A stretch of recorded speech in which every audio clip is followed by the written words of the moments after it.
Today we're going to be talking about the Mortal Shell 2 beta. The improvements over the first game are immediately noticeable. The combat feels more refined, the world design is more immersive, and the atmosphere is exactly what you want from a dark fantasy Souls-like. The biggest surprise to me, even with all these changes, it still has a heavy, deliberate combat that Mortal Shell 1 had. But now it's faster, smoother, and more aggressive. I do have some complaints about the game, but I'll touch on those later on in the video. First, I'll talk about one of the main things in the game, combat. How does combat feel in Mortal Shell 2? The first Mortal Shell already had solid combat. It was slow, deliberate, and weighty, but Mortal Shell 2 feels more refined in almost every area. The animations and transitions are smoother, the movement feels more responsive, and combat flows better during aggressive fights. It still has that heavy, deliberate style of combat, but it doesn't feel quite as stiff as the first game did. There's a constant push and pull rhythm to the combat, especially when you're dealing with larger groups of enemies. It's a lot of kiting, going in for a hit or two, using your hardening to your advantage. Just like the first game, that hardening mechanic is essential to your combat loop. If you use it at the incorrect time, you're going to be punished. So next I'm going to talk about the introduction of the guns, how that affects the combat pacing, and just overall gameplay loop of the game.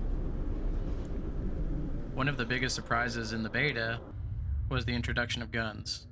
At first, I thought it sounded like something that can completely ruin the pacing of the game, but honestly, it fits much better than I expected. They aren't some overpowered spam tool. You have to build up your resolve to use them. It feels more like an extension of your combat kit. You can use them to interrupt enemies, create openings, or extend your combos in the middle of the fight. You're still primarily focused on that melee combat spacing, dodging, and timing, but the guns just add another layer of pressure and decision making. Because the combat is already so fast and brutal, it works pretty well. Instead of slowing down your fights, it makes them more chaotic and aggressive in a good way. We'll talk about the world and atmosphere. The atmosphere might honestly be one of the strongest parts of the beta. Outside of some complaints, I think there could be more music implemented in certain scenes and certain areas as you enter, but it's got great art direction. The lighting feels nice. There's areas that are dark and gloomy, there's thick fog, like it just really sets the mood for that ominous Souls-like feel that you're looking for. Next, we'll touch on the enemies and the difficulty of the actual game. So far, I've been impressed with the enemy design. There's been big improvement. They seem more aggressive, less predictable. Obviously, it is a Souls-like, so there's going to be move sets with each enemy. Sometimes they're going to be easier to punish than others. Some enemies, I had a lot of issues finding an actual opening to attack because there's just so much spam, but that's part of the game, and I was okay with it. It wasn't excessive.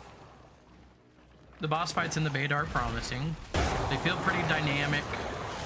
There's some good attack chains on the bosses. If I'm going to be honest, I was hoping they were going to be a little bit more difficult. Like, a handful of the bosses were relatively easy, and I beat them on the first try, if not the second try. I didn't really notice a boss that you had to be real accurate with your mechanics in the game, or you're going to die. I'm hoping there are some more bosses that are a greater challenge in the actual game release, but as far as the beta goes, I don't have too many complaints with the bosses. I understand that they're only going to put out so much material. My deaths usually felt fair. I died to gravity several times, as common in a Souls game. Sometimes I was looking at the landscape and walked off the edge, or get sucked off on accident when I'm just trying to go back and retrieve my souls. I didn't really have any deaths that felt cheap or undeserved. Typically when I died, it was something that I did incorrectly, and the game punished me like it's supposed to. Now I'll talk about the shells you get to play during the beta. You get to play as Harrows, the Vassal. You play him during the prologue up to the Golem fight.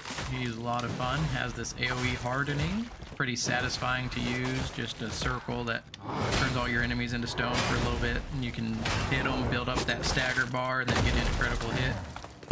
As you continue throughout the beta, you unlock Teal. He's more like a rogue.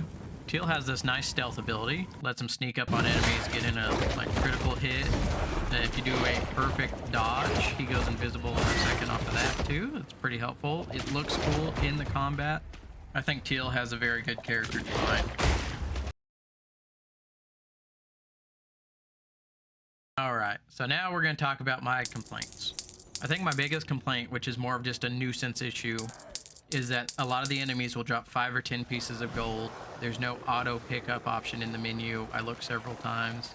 If I did miss it and it's in there, let me know in the comments. But just having to go back to every single enemy you killed to pick up a couple pieces of gold just seems tedious. I wish it would just kind of vacuum up into your inventory. There's just a couple issues where movement still feels a bit heavy in tight spaces, or the character doesn't quite handle how you would like to when you're close to a ledge. Like, there's a couple times I fell off and it looked like there was some clipping by the edge that actually knocked me off, almost like I was sucked off by a vacuum. While I love the design effects of the Meteor fast travel system, I'm not sure that's quite the ideal situation, because people with faster load times, you're wasting a lot of time watching the Meteor fly through the air. Again, it looks awesome, but it just really slows down that gameplay loop when you're trying to go from A to B.